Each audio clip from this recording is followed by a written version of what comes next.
जंगल राज नहीं पता क्या था कैसा था। जंगल राज हम लोगों को मुख्यमंत्री नीतीश कुमार जी ने ही बताया था कि अरे 90 का दशक जंगल राज का दशक होता था।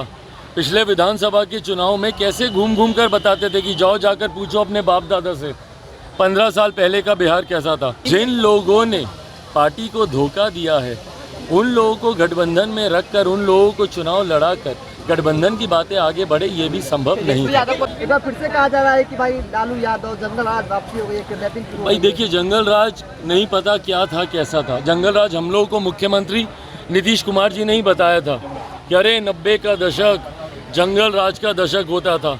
पिछले विधानसभा के चुनाव में कैसे घूम घूम कर बताते थे कि जाओ जाकर पूछो अपने बाप दादा से 15 साल पहले का बिहार कैसा था। भाई आज की तारीख में जो 20 साल 25 साल 30 साल 35 साल का युवा उसको नहीं पता और उसको नहीं फ़र्क पड़ता कि 15 साल 20 साल पहले का बिहार कैसा था। उसको फ़र्क इस बात से पड़ता है कि आज का बिहार कैसा है। और आज की तारीख में जो जंगल राज है, आए दिन आपराधिक घटनाएं जैसी घट रही हैं, ये अपने में दर्शाता है कि अगर सही मायनों में जंगल राज की कोई परिभाषा है तो वो आज की मौजूदा परिस्थिति। सदन में कल नीतीश कुमार को नोबेल पुरस्कार देने की मांग उठाई। अरे प्रभु, बढ़िया बात। आप भी मांग करेंगे? आप चाहते हैं क्योंकि मुख्यमंत्री लंबे भाई हम बोले हैं कि मुख्यमंत्री जी बस बिहार को बख्श दें, उसके बदले में उनको जो चाहिए देश दुनिया से ले लें। एमएलसी चुनाव की बात हो रही है, शिक्षक निर्वाचन क्षेत्र का कहा जा रहा है कि आप ही की वजह से पारस को टिकट नहीं दिया गया है। भाई मैंने अपना विरोध ज़रूर दर्ज मैंने कराया था कि भाई अगर एक तरफ जहां गठबंधन की बातें हो रही हैं और ऐसे में अगर किसी दूसरे को अगर इस तरीके से सीट देने की अगर बात की जाती है, मुझे इस चुनाव में चुनाव नहीं लड़ना था। इस बात को मैं स्पष्ट कर दूं।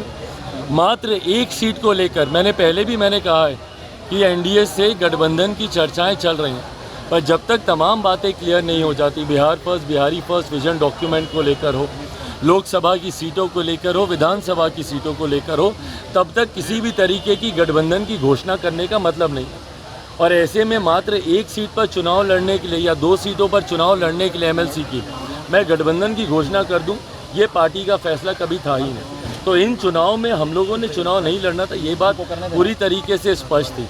बट हाँ, जिन लोगों ने पार्टी को धोखा दिया है उन लोगों को गठबंधन में रखकर उन लोगों को चुनाव लड़ाकर गठबंधन की बातें आगे बढ़े ये भी संभव नहीं। यादव को लगातार समन भेजा जा रहा है, लेकिन वो तेजस्वी यादव को लगातार समन भेजा जा रहा है, लेकिन वो हाजिर नहीं हो रहा है। 25 तारीख को हाजिर होने की फिर से बात कही गई।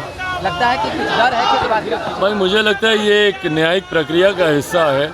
मैं बार बार इस बात को मानता हूँ कि अगर आपके पास आपने कुछ गलत नहीं किया तो आपके पास डरने के लिए या कुछ छुपाने की कोई वजह नहीं होगी। न्यायिक प्रक्रिया है, अगर आप सही हैं तो उतनी ईमानदारी से आप बाहर में आएंगे। आरजेडी पूछ रही है कि आप समर्थन में हैं और आपकी